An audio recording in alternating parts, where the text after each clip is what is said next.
Bismillahirrahmanirrahim. Assalamualaikum warahmatullahi wabarakatuh.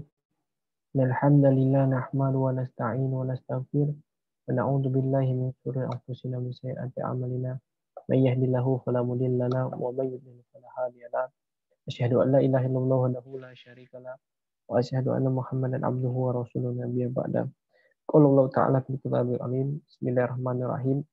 Aqimus salata wa atuz zakata warka'u ma'ar raki'in. Waqala fil hadis innamal a'malu binniyat. Alhamdulillah segala puji bagi Allah, pada hari ini kita bisa berkumpul melalui via daring. Alhamdulillah. Salam mari kita curahkan kepada uswatun hasanah kita Nabi Muhammad SAW, untuk para keluarga, sahabat dan para pengikutnya yang setia hingga akhir zaman. Mudah-mudahan kita senantiasa istiqomah menjalankan perintah amal-amal tauladan beliau. Amin ya rabbal alamin. Baiklah seluruh mahasiswa yang dirahmati Allah Subhanahu wa taala, hari ini kita masuk pada pertemuan kesekian kalinya pada mata kuliah Hukum dan Manajemen Zakat. Hari ini insya Allah pada tanggal 28 Desember 2020 saya akan memberikan tugas, yakni tugas kelompok, di mana tugas kelompok ini setiap kelompok terdiri dari 3 atau 4 orang. Kelompok pertama saya bacakan Octavia, Restiana, Rano, Kusuma, dan Melani Pratiwi. Ini kelompok pertama membahas tentang lembaga amil zakat dompet duafa pusat yang ada di level pusat. Kemudian kelompok 2, M. Andriansa, Putri Sabilillah, Ramullah Mufti Hafiz, Ranti Aranda, lembaga amil zakat DT Peduli, Darut Tauhid Peduli pusat. Kemudian yang 3 atau kelompok terakhir, Sandi Surya Agusrian, Wahyudin Ibrahim, dan Hasanangan, itu membahas tentang Basnas pusat. Nah, adapun tugas makalah kita hari ini adalah tentang profil ya lembaga amil zakat atau badan amil zakat tingkat pusat, di mana saya memberikan outline atau isi makalah yang harus diisi adalah yang pertama sejarah berdirinya lembaga amil zakat atau Basnas yang sudah saya sampaikan di awal.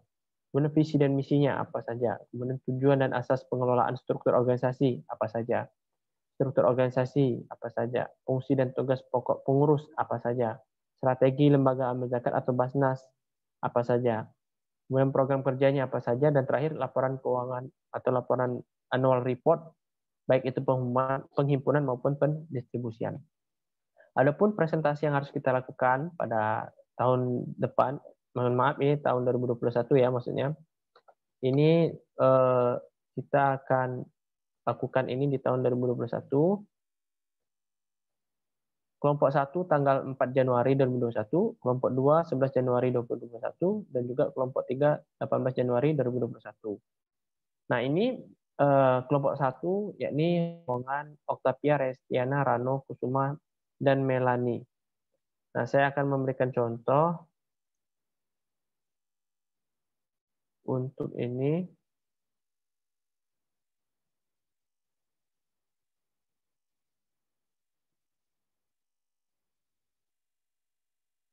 Saya akan memberikan contoh. Ini ya. Apa saja yang harus kita masukkan dalam makalah tadi? Salah satunya adalah sejarah. Sejarah kalau ini sempat, ini salah satu contoh ya. Contohnya ini sejarah Basnas. Nah, ini sejarah Basnas. Misalkan ini yang A ya. Pembahasan yang pertama adalah sejarah singkat Badan Amil Zakat Nasional Sumatera Selatan. Ini untuk versi Sumatera Selatan. Nah, silakan dicari, digali. Kalau misalkan lembaga amil zakat apa secara singkatnya, pun juga Basnas yang pusat. Ini yang pusat. Ini contoh dari yang Sumatera Selatan.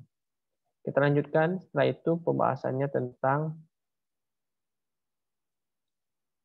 visi dan misi. Nah, ini visi dan misinya. Bisa dilihat. Visi dan misi silakan dimasukkan, khusus baik itu lembaga zakat atau badan amil zakat. Visi dan misi yang kedua. Yang ketiga adalah tujuan dan asas pengelolaan. Ini semuanya ada. Silakan nanti diadopsi, dijelaskan ya. Kemudian struktur organisasi. Nah, ini kalau yang ada di Sumatera Selatan tahun 2015 sampai 2020. Nah, untuk saat ini saya mendengar bahwa 2020 sampai 2015 sudah ada pergantian khususnya di Basnas. Nah, belum tahu kalau misalkan amil zakat. Kalau di lembaga amil zakat belum ada yang baru, pakai struktur yang 2015 sampai 2020. Tapi kalau sudah pergantian juga, silakan untuk dimasukkan struktur yang terbaru. Mulai dari ketua, wakil ketua, dan lain-lain, bidang-bidangnya. Kemudian yang keempat, fungsi dan tugas pokok pengurus. Nah, dimasukkan apa saja dari mulai ketua sampai di bidang-bidang yang lainnya. Kemudian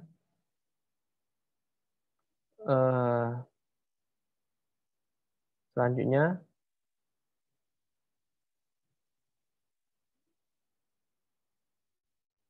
ya, sampailah ke annual report, laporan keuangan. Ini saya harapkan semuanya bisa mendapatkan laporan keuangan 2015 sampai 2020 atau 5 tahun terakhir terkait dengan penghimpunan dan pendistribusiannya, apa saja yang telah dilakukan. Dan itu dipresentasikan masing-masing kelompok, dan harapan saya adalah setiap mahasiswa bisa memberikan kontribusi. Ini jangan sampai satu orang saja yang membuatnya, tapi semuanya harus melakukan itu. Dan insya Allah pada saat nanti kita presentasi, kita melakukan menggunakan media Zoom meeting, dimohonkan di konsep dengan baik, sedemikian rupa sehingga memang hasilnya maksimal.